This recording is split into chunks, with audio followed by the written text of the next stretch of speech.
పాలనలో తనదైన మార్క్ చూపిస్తున్న సీఎం రేవంత్ రెడ్డి పార్టీ అధ్యక్షునిగాను తన బాధ్యతలను సమర్థవంతంగా నిర్వహిస్తున్నారు. ఓవైపు ప్రజాపాలన అందిస్తూనే మరోవైపు పార్టీని మరింత బలంగా పటిష్టపరిచేందుకు సిద్ధమవుతున్నారు. త్వరలో జరిగే పార్లమెంట్ ఎన్నికల్లో కాంగ్రెస్ సత్తా చాటేందుకు వ్యూహాలకు పదును పెడుతోంది. అందులో భాగంగానే CM PCC chief Revanth Reddy సన్నాహక సమావేశాలు నిర్వహిస్తున్నారు. మరి చెన్నారెడ్డి మానవ వనరుల అభివృద్ధి కేంద్రంలో 5 జిల్లాల ఇన్ఛార్జ్ మంత్రులు ఎమ్మెల్యేలతో సమావేశమయ్యారు.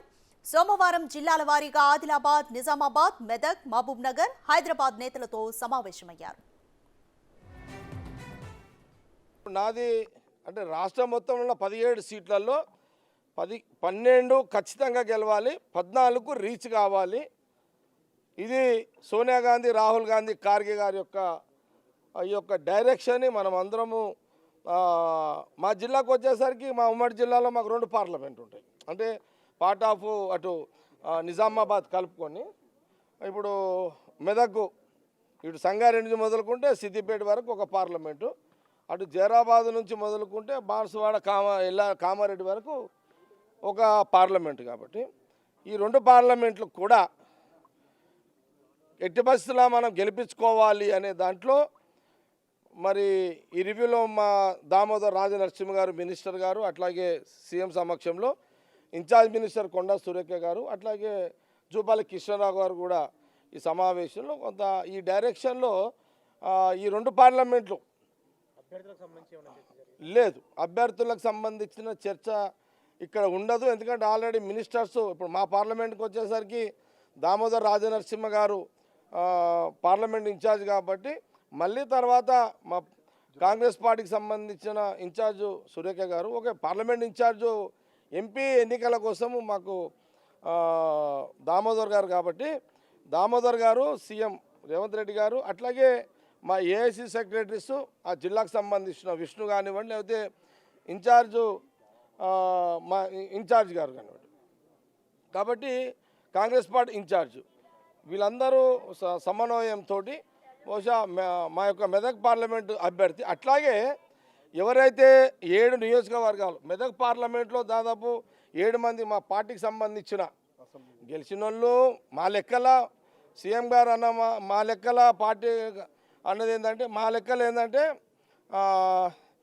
ఇప్పుడు ఆల్రెడీ అఫీషియల్గా గెలిచిన ఎమ్మెల్యేలే ఇప్పుడు మాలాంటి వాళ్ళం ఎవరైతే ఓడిపోయిన వాళ్ళు ఉన్నామో మేము కూడా మా పార్టీ పరంగా మేము ఎమ్మెల్యేలం.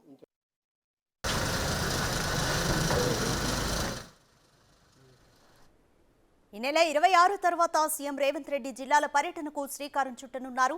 ఈ నెలలోనే ఆదిలాబాద్ జిల్లా ఇంద్రవెల్లిలో తొలి సభ నిర్వహించేందుకు ప్లాన్ చేస్తున్నారు. గతంలో పీసీసీ అధ్యక్షునిగా బాధ్యతలు చేపట్టగానే ఇంద్రవెల్లిలో భారీ సభ నిర్వహించారు. ఇప్పుడు కూడా అదే సెంటిమెంట్తో పార్లమెంటు ఎన్నికల సమర శంఖం పూరించనున్నారు. ఇంద్రవెల్లిలో అమరుల స్మారక స్మృతివనం నిర్మాణానికి శంకుస్థాపన చేయాలని, అందుకు తగిన ఏర్పాట్లు చేయాలని సీఎం ఆదిలాబాద్ నేతలకు సూచించారు. ఆదిలాబాద్ జిల్లా అంటే మరి వెనుకబడి అనేక రకాలుగా ఇబ్బందులు ఉన్నటువంటి ప్రాంతం. ఆ ప్రాంతం మీద, వెనుకబడ్డ ప్రాంతం మీద రేవంత్ రెడ్డి గారికి, సీఎం గారికి ప్రత్యేకమైనటువంటి అభిమానం కూడా ఉంది. అదేవిధంగా ఒక ప్రేమ ఉంది, ఆ ప్రాంతాన్ని అభివృద్ధి చేయాలన్నటువంటి తపన ఉంది. ఈ క్రమంలో మరి అక్కడ ఉన్నటువంటి నాయకులతో ఆయా ప్రాంతాల యొక్క ఇబ్బందులను కూడా తెలుసుకోవడం జరిగింది. మరి ఇన్ఛార్జి మినిస్టర్గా నాకు కూడా అక్కడ ఉన్నటువంటి బాధ్యతలను గుర్తు చేస్తూ అక్కడ ఉన్నటువంటి సమస్యలన్నీ కూడా తీసుకొని వాటి పరిష్కారానికి కృషి చేయాలని చెప్పడం జరిగింది. వారి యొక్క మొదటి పర్యటన కూడా దాదాపుగా ఆదిలాబాద్ జిల్లాకు వచ్చే విధంగా కూడా ఇంద్రవెల్లికి రావడానికి వారు సూచనాప్రాయంగా ఒప్పుకోవడం జరిగింది. తప్పకుండా ఆ ప్రాంతాలు చాలా రహదారులు లేక, సరైనటువంటి అంగన్వాడీస్ లేక, హాస్పిటల్స్ లేక, పేదలు ఇండ్లు లేక, మరి అభివృద్ధికి దూరంగా నివసించేటువంటి ఆదివాసీ గోండుగూడాలు కానీ, లేదా తండలు కానీ, ఇతర ప్రాంతాలు కానీ, దళిత వాడలు కానీ చాలా ఉన్నాయి.